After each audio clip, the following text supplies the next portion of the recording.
My name's Lewis, for those of you that don't know me. I come here with my wife Carly and my 3-year-old son Ethan, who was running around screaming. A little bit about me. I grew up in Ellon all my life, and when I left school and after college I decided to go travelling and worked in South Africa.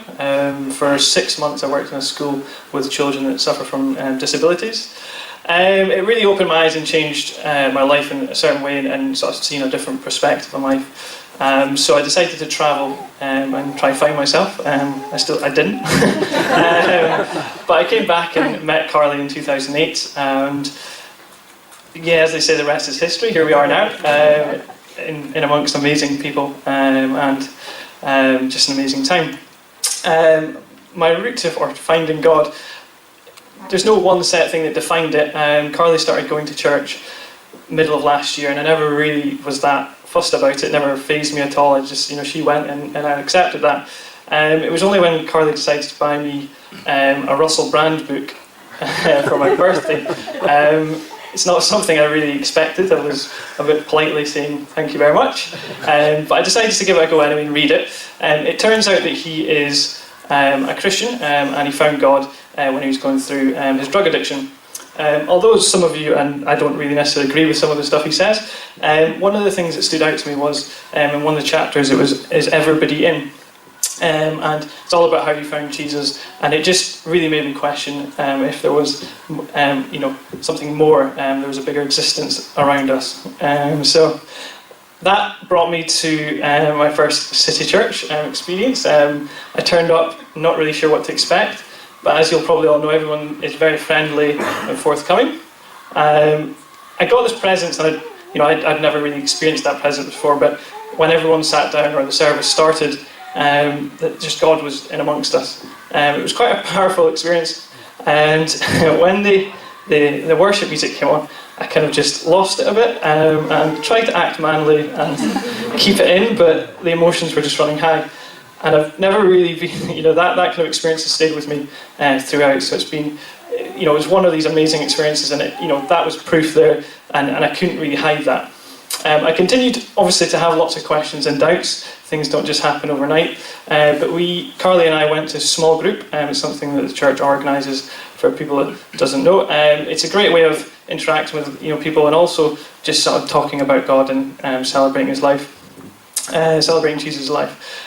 The small group was amazing to us. I can't really express at all how, put into words how George and Emma played a big part in what Carly and I's finding, coming to Jesus. But it really made us grow, and we asked lots of silly questions. We asked lots of questions that probably weren't acceptable. We don't know, but we decided to ask them anyway, and they were always happy to answer. And through that, it really kind of, I got to the point where it's how many coincidences do I need to really see the obvious sign?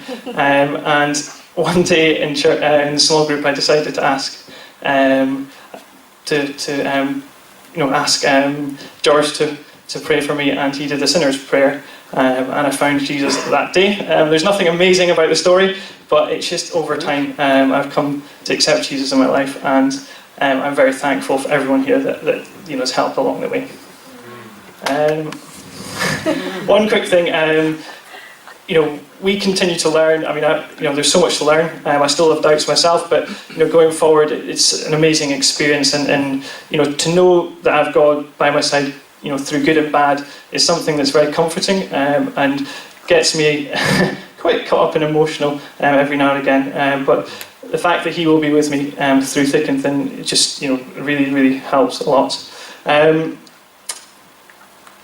I tried to find a way that I could, better my life and live like Jesus did. And although that's almost impossible, we do try, and that's the end goal. I read something from, let me have a quick look. Sorry, Rick Warren's book that really stood out to me. And if I can live like this and sort of live by these rules, I suppose, or these ways, then I would like to imagine that I will make a better world, help make a better world.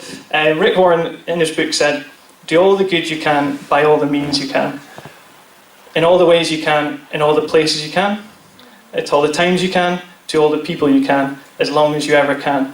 And I thought, if we can all live like that, it will make the world a better place. That is my story. I'm sorry it's not that exciting, but here we are.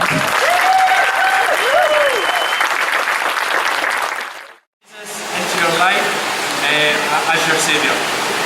And is it your desire to live for Him for the rest of your life? We now baptise you in the name of the Father, in the name of the Son, in the name of the Holy Spirit.